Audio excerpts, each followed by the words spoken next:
इस कार्यक्रम में सहभागी जनता क्रांति पार्टी राष्ट्रवादी के कमलेश चौहान जी है,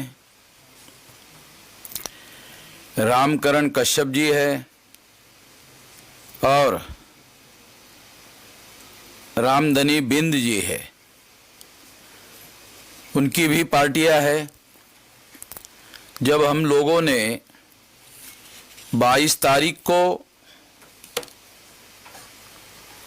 भागीदारी परिवर्तन मोर्चा की घोषणा की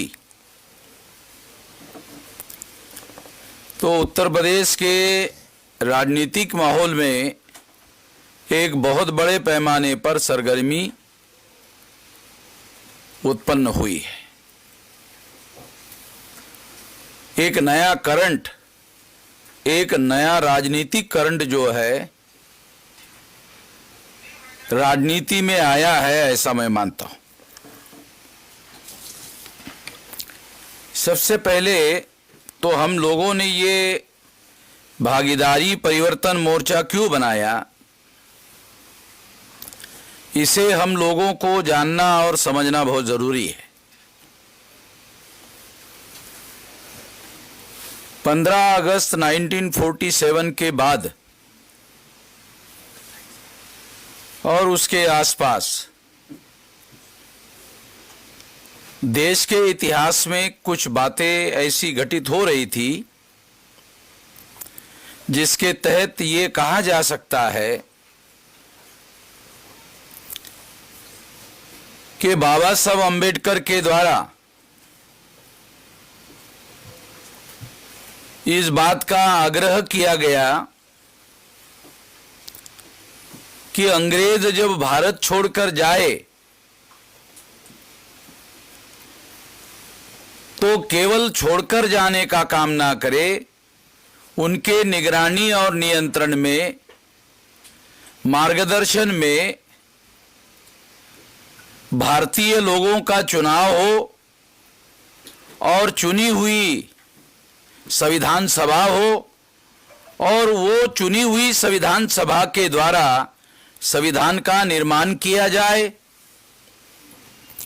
इस बात का आग्रह बाबा साहब अम्बेडकर के द्वारा किया गया और उस आग्रह को स्वीकार किया गया और एक संविधान लिखा गया जो 26 जनवरी 1950 को लागू कर दिया गया। 26 जनवरी 1950 को जो संविधान लागू किया गया, अगर उस पर अमल किया गया होता तो भारत में बहुत बड़ा परिवर्तन आ गया होता।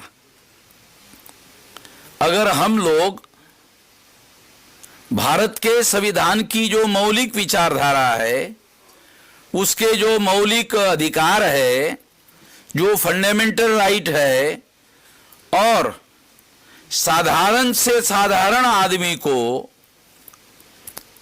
इस देश में राजा बनने का जो अधिकार बहाल किया गया है,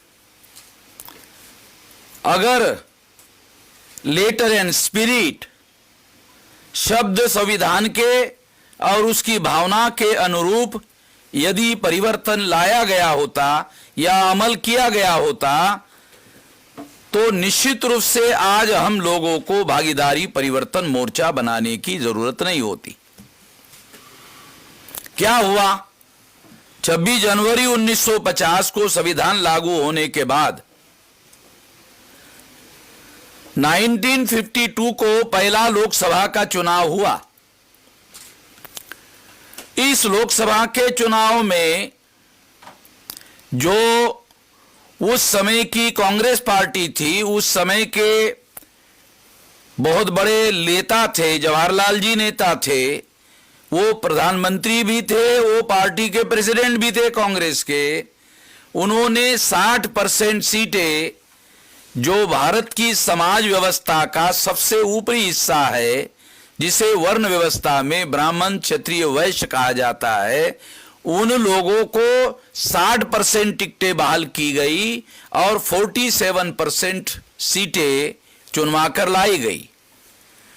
22.5% एससी और एसटी के लोगों को उन्होंने बाद में चुनाव के बाद मिलाकर उन्होंने भारतीय समाज व्यवस्था में जो सबसे ऊपर के हिस्से में काम करने वाले लोग हैं, उनका हजारों साल से वर्चस्व है, उन लोगों के नियंत्रण में भारत के पहले संसद का नियंत्रण हुआ। और उसके बाद आज हम देखते हैं वो परिस्थिति हैरान करने वाली है। वो परिस्थिति क्या है? हम देखते हैं कि लोकतंत्र जो 4 पिलर पर खड़ा है, जिसमें विधायिका, जहां कानून बनाने का अधिकार है, वहां 5-5 नेशनल लेवल की पार्टियां, आज चुनाव आयोग के द्वारा रजिस्टर्ड नेशनल लेवल की पार्टियां, विप्र, जिसको विप्र समाज कहा जाता है, जिसको ब्राह्मण समाज कहा जाता है, उनके नियंत्रण में है, जिनकी संख्या इस देश में 3.5% है। और 3.5% लोगों के 5 नेशनल लेवल की पार्टियां हैं, उन लोगों का विधायिका पर नियंत्रण है। विधायिका पर नियंत्रण का मतलब होता है कानून बनाने वाली सारी संस्थाओं पर नियंत्रण। तो उन्होंने अपने हिसाब के कानून बनाए। दूसरा है कार्यपालिका, जिसमें आईएएस, आईपीएस, आईआरएस अधिकारी जो इंडियन एडमिनिस्ट्रेटिव सर्विसेज को चलाते हैं। इसमें मंडल कमीशन के बाद हम कह सकते हैं कि 5.4% ओबीसी के लोग आ गए हैं। मगर रोहिणी कमीशन जो नरेंद्र मोदी ने बनाया है, उसका जो अंतरिम रिपोर्ट आया है, उस रिपोर्ट के अनुसार ये बताया गया है कि जो एमबीसी वर्ग के लोग हैं, उनका इंडियन एडमिनिस्ट्रेटिव सर्विसेज में 0% है। हैरान करने वाली बात है। इंडियन एडमिनिस्ट्रेटिव सर्विसेज में उन लोगों का 0% है। ये जो 5.4% ओबीसी के लोग आज दिखाई दे रहे हैं, वो भी मंडल कमीशन लागू होने के बाद का डेवलपमेंट है। तो इस तरह से कार्यपालिका पर भी उन्हीं लोगों का नियंत्रण है। ये संविधान में जो लिखा हुआ है उसके विपरीत बात है। तीसरा पिलर है जुडिशियरी, जिनको भारत के संविधान का इंटरप्रिटेशन करने का अधिकार है। इतना मौलिक अधिकार है, और इंटरप्रिटेशन के आधार पर वो कानून और संविधान लिखने का काम तक कर सकते हैं। इतना बड़ा अधिकार उनके पास है। और हाईकोर्ट और सुप्रीम कोर्ट में जो एससी, एसटी, ओबीसी माइनॉरिटी के लोग हैं, उनका एडेक्वेट रिप्रेजेंटेशन हमें दिखाई नहीं देता, पर्याप्त प्रतिनिधित्व दिखाई नहीं देता। ये आंकड़े सरकार के हैं, जिसके आधार पर मैं आप लोगों को बता रहा हूं। और चौथा पिलर है, वो है मीडिया। मीडिया 4 प्रकार का है। इलेक्ट्रॉनिक मीडिया है, प्रिंट मीडिया है, ट्रेडिशनल मीडिया है, और होकल मीडिया, जैसे मैं बोल रहा हूं, भाषा का उपयोग कर रहा हूं, जो भाषा मुझे आती है उसका उपयोग कर रहा हूं। हमारे बहुत सारे लोग हैं, हम जिस समाज को बिलोंग करते हैं, उनको बहुत सारी शुद्ध भाषा भी बोलना नहीं आता है। ये हमारी दिक्कत है। अगर हम भोजपुरी एरिया में या अवधी के एरिया में जाए, तो उनको अगर शुद्ध हिंदी में बोलने के लिए कहा जाए तो बहुत दिक्कत होती है। तो इसका मतलब है कि होकल मीडिया में भी हमारे लोगों की कोई आवाज नहीं है। जो मीडिया 4 प्रकार का है, इलेक्ट्रॉनिक मीडिया, अब ये सोशल मीडिया आया है, तब से कोई हमारे लोगों की बात हो रही है। उसके बाद में जो प्रिंट मीडिया है, प्रिंट मीडिया में हमारी कोई खबरें आती नहीं है। और ट्रेडिशनल मीडिया में आप लोग जानते हैं, मुरारी बापू है, आसाराम बापू है, तो ये बहुत सारे बापू लोग हैं। वहां तो 100% कब्जा है, वहां तो घुसने की भी दरवाजा भी हम लोगों के लिए नहीं है, 100% उधर है। और चौथा मीडिया है होकल मीडिया, जिसके आधार पर हम माइक पर बात कर रहे हैं। ये लोकतंत्र के 4 पिलर हैं। ये जो लोकतंत्र के 4 पिलर हैं, ये चारों पिलर पर विप्रजनों का कब्जा है। उत्तर प्रदेश की भाषा बोल रहा हूं, विप्रजन। ये तुलसीदास ने विप्र शब्द का इस्तेमाल किया ना, तो उत्तर प्रदेश के लोगों को मालूम है विप्रजन क्या होते हैं।